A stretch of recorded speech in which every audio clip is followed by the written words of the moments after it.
Assalamualaikum warahmatullahi wabarakatuh. Selamat pagi, salam sejahtera bagi kita semua. Perkenalkan kami dari kelompok 4A Angkatan 5, Pelatihan Dasar CPNS, Formasi Tahun Anggaran 2024. Di sini kami ingin memperkenalkan diri terlebih dahulu. Perkenalkan nama saya Muhammad Yusuf Akbar, ada Muhammad Yoga Aldini, Imam Miftahul Khairo, Faik Siti Khairi, dan Al Kausar Witnet Kodri.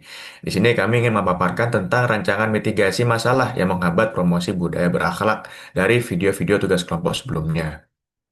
Yang pertama ialah terkait berorientasi pelayanan. Contohnya yang biasa kami terapkan ialah memberikan informasi layanan dengan ramah dan jelas kepada masyarakat. Yang kedua, membalas pertanyaan melalui telepon email dengan cepat. Yang ketiga, menyederhanakan sarana pengaduan yang mudah diakses. Hambatan yang kami identifikasi ialah masyarakat merasa jawabannya tidak memuaskan. Terjadi keterlambatan respon karena overload permintaan, sistem pengaduan sering error, dan kami menemukan solusi dari hambatan tersebut. Yang pertama, adakan pelatihan komunikasi publik bagi ASN, membuat sistem antrian dan prioritas layanan. Yang terakhir, meningkatkan infrastruktur IT dan backup sistem.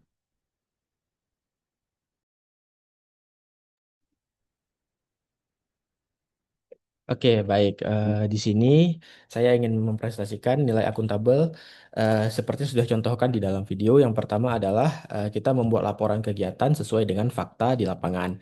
Yang kedua, kita perlu mengelola anggaran dengan transparan. Dan yang ketiga adalah sebagai pelayan masyarakat, kita perlu menyampaikan pertanggungjawaban ke publik secara terbuka. Di sini hambatan yang contohkan adalah yang pertama, data laporan tidak valid atau adanya kesalahan input. Yang kedua, adanya kecurigaan publik terhadap penggunaan anggaran. Dan yang ketiga adalah minimnya dokumentasi bukti pertanggungjawaban. Solusi yang dapat kami identifikasi adalah yang pertama, kita menerapkan mekanisme verifikasi data yang berlapis atau multi-layer. Yang kedua, kita gunakan sistem digital transparansi anggaran. Dan yang terakhir adalah kita menyimpan semua dokumen pendukung dalam arsip digital untuk mencegah kehilangan. Next, tolong Mas. Oke, di sini nilai kompeten yang dapat kami presentasikan adalah contohnya yang pertama mengikuti pelatihan untuk meningkatkan skill teknis. Yang kedua, menguasai aplikasi kerja terbaru seperti aplikasi Sylvia, BPH Migas, dan yang ketiga adalah mampu menjelaskan isu bidang kerja kepada masyarakat. Hambatan yang ditemui yang pertama ASN enggan ikut pelatihan karena kesibukan. Yang kedua, terjadinya kesulitan adaptasi dengan aplikasi baru. Dan yang ketiga, penjelasan yang diberikan terlalu teknis sehingga sulit dipahami.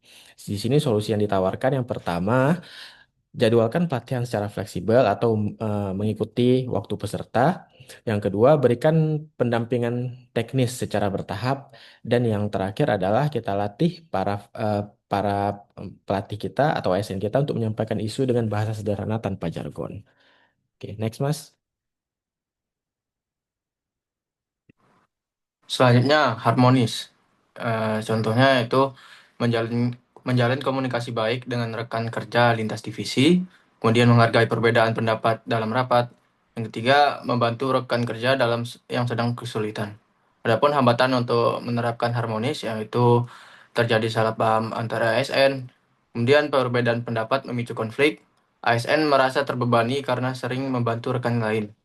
Adapun solusi yang ditawarkan untuk mengatasi hambatan harmonis yaitu adakan forum klarifikasi dan komunikasi. Yang kedua, terapkan etika diskusi dalam rapat. Yang ketiga, atur pembagian tugas yang adil agar tidak menumpuk di satu orang. Kemudian loyal, adapun contohnya yang kami mitigasi yaitu menjalankan tugas sesuai perintah pimpinan, mendukung visi misi instansi, menjaga citra baik instansi di publik. Adapun hambatannya penerapan loyal itu perintah pimpinan kadang multitafsir, ASN kurang memahami visi misi instansi, terdapat isu negatif yang menyerang citra instansi. Solusi yang dapat diberikan yaitu pimpinan memberikan arahan tertulis yang jelas, kemudian sosialisasi visi misi secara rutin, yang ketiga memperkuat manajemen media dan komunikasi publik. Baik, untuk yang adaptif, contohnya yaitu kita sebagai ASN harus cepat menyesuaikan diri dengan regulasi baru. Yang kedua, mampu bekerja dengan teknologi digital. Yang ketiga, mau menerima masukan untuk perbaikan. Namun dalam Dalam adaptif ada beberapa hambatan. Yang pertama seperti ASN sulit memahami regulasi yang sering berubah-ubah, gap kemampuan digital antar ASN yang berbeda-beda, apalagi beda generasi. Terus ada ASN defensif terhadap kritik. Nah, untuk itu kita ada beberapa solusi. Yang pertama, gunakan platform koordinasi online yang efisien. Yang kedua, buat sistem distribusi informasi yang seragam. Dan yang terakhir, tetapkan leader tim dan SOP kolaborasi yang jelas. Kemudian untuk core value yang terakhir yaitu adalah nilai kolaboratif.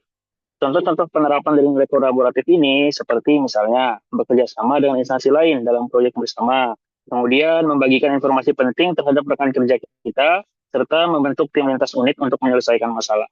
Beberapa hambatan yang biasa didapatkan dari penerapan ini antara lain koordinasi antar instansi sering terhambat dengan berbelitnya birokrasi.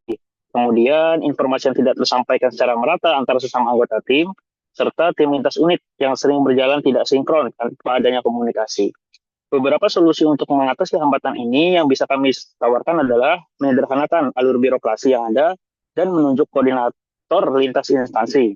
Kemudian membuat sistem distribusi informasi yang terstruktur dan menunjuk PIC untuk setiap unitnya, serta menetapkan rapat koordinasi rutin, serta menggunakan project management tools untuk membantu dalam menyelesaikan masalah.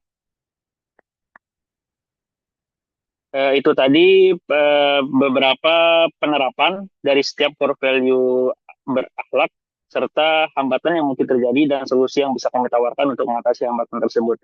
Terima kasih. Assalamualaikum warahmatullahi wabarakatuh.